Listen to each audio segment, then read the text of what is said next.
Yo, what's good? It's your man 100 Grand Ross with The Rock Never Stops. The Toronto Raptors flexed their newfound muscle against the Golden State Warriors. I want to dive into that in this video. If you enjoy it, smash that like button for me. Hit subscribe and the bell for notifications. Look, the image that came to mind after watching this game was, when you're like a kid, when you're like a young teenager and you're playing at the park with like adults or at the YMCA or gym or wherever you play. And the adults kind of got that muscle that could just kind of move you around, and it really takes all you got physically to be able to stay in the game, just on a physical level, to be able to rebound, to be able to drive to the basket, to be able to get to your spots and really get off how you want to. But then something happens over time. You go to the gym more and more. You learn how to lift and work out. You get older. Maybe you get on a good team that has a good strength and conditioning program. Maybe you go off to college and you play for a team, or just start to grow into your own grown man strength. And then you come back to that same park, that same gym, that same pickup game. And you see those same dudes that used to be able to move you around, bump you off your spot, kind of ride you away from the rim, make the game hard on you. And all of a sudden you realize that it's starting to come easy, that you're the one starting to flex your muscle. You're the one being able to move guys off their spot. And it feels good. It feels real good because the game doesn't take as much energy. You don't have to have such a perfect game in order to really play at your highest level. You don't have to make sure all your shots are dropping. You find your rhythm. You're on a good squad where you got enough help. The point guard is moving the ball. You got everything's falling into place, and then you have a great game. It's more like, you know what? Even if my shot ain't dropping, I could post you up. Even if my shot ain't dropping, I can still drive to the rack on you. I can still finish through you. Even if you take away this, I got that. Even if you deny me here, I can go there. Because I'm a little bit stronger now. I'm a little bit more solidified in my game and what I bring. I know what I got, and I've got the body and the physicality to impose myself. Well, this is exactly where I see the Toronto Raptors are growing into. Steadily, game by game by game. They're starting to show that they have more than enough offensive firepower to stay with anybody. They have more than enough playmaking, passing, facilitation, shooting, the ability to get to the rim, downhill, putting pressure on the rim, get out in transition, rebound. They have length and versatility and quickness on the defensive end, really good size on the defensive end. They've got all the talent that they could want. I mean, not all the talent, right? We'd all love a Donovan Mitchell or a Anthony Edwards, right? But those are few and far between, and not necessarily what it takes to win at a high level. And what I see from this Toronto Raptors team is that they're reaching a point where they recognize that not everybody has to be clicking for them to play great. And I think that we've seen that throughout this early return from the trade, right? Some nights it's Emmanuel Quickly and Pascal. Other nights it's Scotty Barnes and maybe Quick. Other nights it's an RJ Barrett and a Pascal. And even some nights it's a solid contribution across the board. Jakob Poeltl still looking like a first-team all-defensive option. Scotty Barnes is still doing his thing. Pascal Siakam is returning to form, looking like an all-NBA forward. Quickly is looking like the next Tyrese Maxey.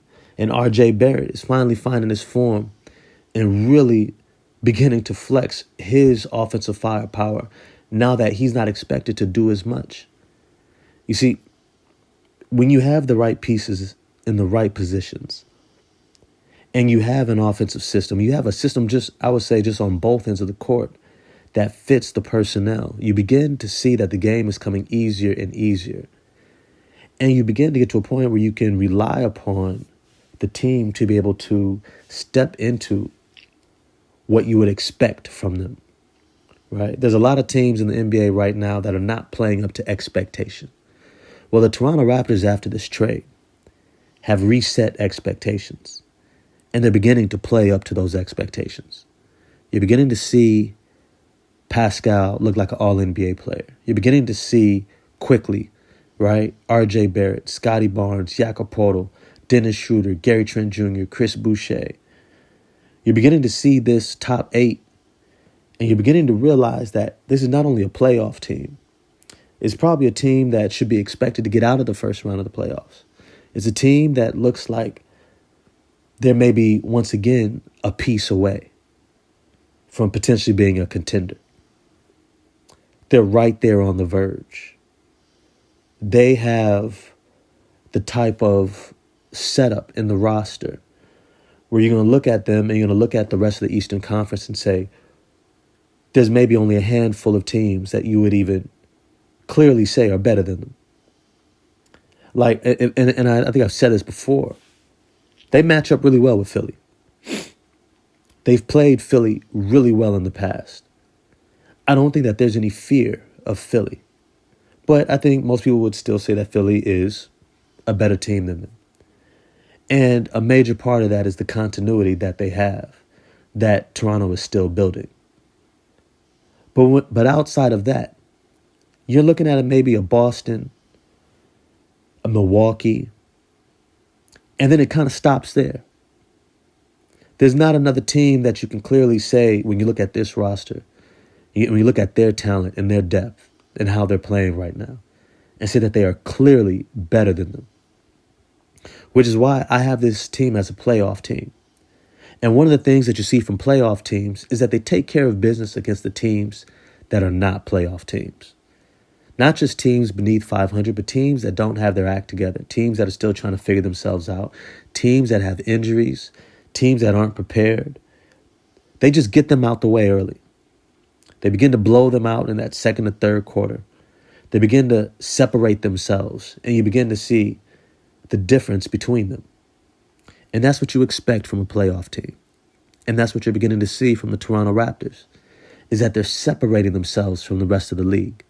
They're separating themselves even from the bulk of the league. And when I say the bulk, I'm talking about the teams that are even at the bottom end of the playoff hunt. And I mean the 7th seed, the 8th seed, and lower. They're beginning to look clearly like one of the better teams in the league. And I love it. I absolutely do, because one of the things that I hate seeing is a star player waste their prime. Pascal Siakam deserves a chance to win every year. And as long as he's on the Toronto Raptors team, they should be pushing to be a winning team, a playoff team, a team that can make a deep run. And I believe this team can. Look, with the right matchup, I would not be shocked to see them in the Eastern Conference Finals. I would not be shocked. Because like I said, this team is still figuring themselves out. They're still building that continuity. They still are learning one another. But you see the talent. The talent is clear. It's doing exactly what talented teams are supposed to do. Even if you don't have the continuity down, even if you don't have everything in place in terms of expectation and how we're going to close out games and who we're going to go to in certain moments and things of that nature, you have more than enough talent. More than enough talent. And I'm looking forward to the second half of this season, because I think you're going to really see head coach, I think it's Rajakovic. I always forget how to say his name. But you're going to start seeing him begin to flex his coaching chops. Because one thing that we know from international coaches is they come with a high pedigree of understanding of X's and O's, situationship. They understand rotations and minutes, and they know how to manage and manipulate the game in order to maximize opportunities for themselves. But you need the talent. In the NBA, you don't win without talent. And now that he has it, I'm expecting him to take this team even further.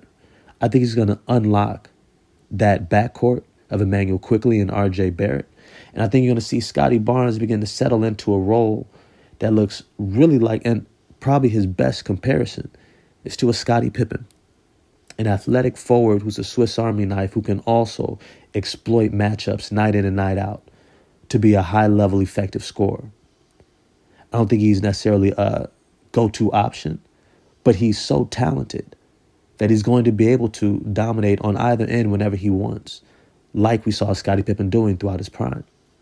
But as always, I want to know what you all think. What did you all think of this game against the Golden State Warriors? What do you see as the outlook of this team? Just how good is this team? Get at me in the comment section. If you enjoyed the video, like, subscribe, hit the bell for notifications, and I'm out. Peace.